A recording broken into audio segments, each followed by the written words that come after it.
What's going on, everybody? It's Adam here with another video. I am up here in Cape Breton Island. I've just left Sydney and the surrounding area, and I'm now at Louisbourg. So my view across the water behind the camera is the fort in full sun right now. Unfortunately, because of the hurricane, the fort is closed. It breaks my heart. I wanted to spend the whole day in there making a cool video and just learning.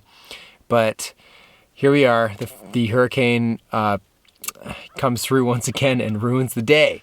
But that's all good because I have this whole coastline to check out instead. I spent a good week up in the Sydney area. I'd never really been up there before. I'd spent some time like there just taking the ferry to Newfoundland, but I never actually spent any time in Sydney or the surrounding area up there. It's not on the Cabot Trail. Everybody comes to Cape Breton and does the Cabot Trail, right? But this place is off the beaten path from that. So it's actually really nice. And as usual, when you're off the beaten track of, the tourist areas, you get to see day-to-day life of a lot of these communities. I just want to tell you a bit about Sydney and the surrounding area because, yeah, it was really cool. First off, being up in this region in your van and your vehicle is super easy. There's not a lot of parking restrictions up here, so parking is super easy. I had no problem at all. One of the best places I've been in terms of all that.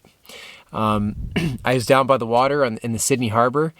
Down there is a really huge fiddle. I think it weighs like 7 or 8 tons. And it's a huge monument in Sydney, and it really pays tribute to the musical culture of Cape Breton Island, which is rich, of course. So there's that down there. And speaking of the music thing, I ended up going on a crazy adventure playing at bars. First at open mics, and then a musician I met, Russ Matthews, got me to play at his gig at this place called the Governor's. There's a couple really great venues in town. Speaking of which, there's the Governor's, there's the Old Triangle, and this place called Daniel's. All are awesome. And it's surprising. When I went to Sydney, I didn't expect such a lively music scene, but it was really great there. So I met Russ, and then we went to a place after hours, and we just kind of played guitar there for everybody at the bar. It was great. Here's a clip of Russ playing, really awesome. It's just on my phone. Trying to remember your bed wasn't weathered. You were the one singing along. Lord, where did we... So yeah, Russ was great to meet and to jam with. You should check him out. I'll put a link below. So we had a great time. I joined him later on this past week at the Governor's pub. That was fun too. Here's a clip of that.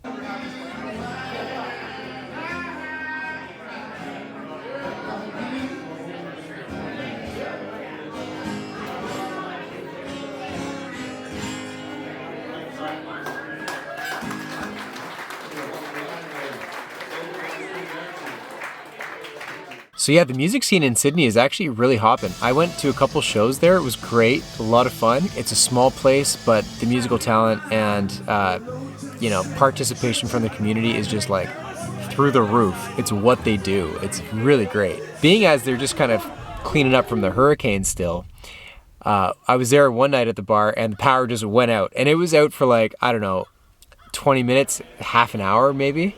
And people just started playing guitar, unplugged, and kept the party going. It felt like you're in the Legion and like someone turned the lights off and everyone's just hanging out. Just a great vibe. The people here are so friendly. I met a guy, I stopped at a place like this, off the side of the road, taking some video, and it was chilly. It's getting cold now, and it was chilly yesterday. And I was like, yeah, we're making some small talk. And I said, yeah, it's getting chilly. And he goes, oh, do you need a jacket? He's like gonna offer me, he's gonna take the jacket off of his back and give it to me. I wasn't wearing a t-shirt, I had a sweater on. And I was like, no, that's okay. Like, everybody here is very nice. The people here are, as they say in Newfoundland, best kind. The town itself of Sydney is, it's a little rough. They'll probably admit it themselves too. The thing is, it's so far from Halifax, which is like the engine, the capital of Nova Scotia, that they get all the residual money. No one's in a hurry to give Sydney any help.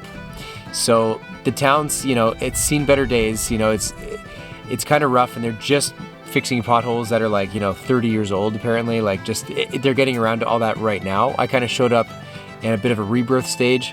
There's a lot of cool buildings. There are a lot of independently run shops, grocery shops, stores, all that stuff. So it's got a real cool character to it. And the people are amazing. It's right on the water. I had a couple of really beautiful sunsets while I was staying out there, you know. And everything's within walking distance in the downtown core. It's got everything you need there. It's a really cool town. I was totally surprised by it. I'd never really thought of going to Sydney before, other than you get the ferry to Newfoundland. I don't know why, but anyways, it delivered, and I love the vibe of the place. It's a really cool spot. If you like live music and good people, check out Sydney. A real treat of going to Sydney was taking the off-the-beaten pathway to get to Louisbourg, which is where I am right now. On the way there, it's called the Marconi Trail. It's a very hardly used trail. Everyone goes the Cabot Trail and all this. I'm talking about like the kind of unseen part of Cape Breton Island. I really recommend you go there. I just can't get enough of all of these coastal communities. They're so picturesque, they're so beautiful, they're so quiet and quaint, and they look good and they feel nice, and you got the sea breeze coming at you all the time. You know, the houses are often all kinds of colors, like that stereotypical kind of East Coast look to them. And they're all at the water. I mean, you can't beat them. They're so pretty. So I'm really glad I came this way. Like I say, I'm in Louisbourg now, and it's closed, but I've seen so much. I mean, Louisbourg would just be a cherry on top at this point. So it's been so cool checking out this part of the island, which I don't think most people check out. You know, if they go to Sydney, they take the ferry to Newfoundland. They're not stopping, making a side trip an hour out of the way, looking at all the little towns or outports or whatever you want to call them. But it's totally worth it. You should totally do it if you come out this way. Trust me.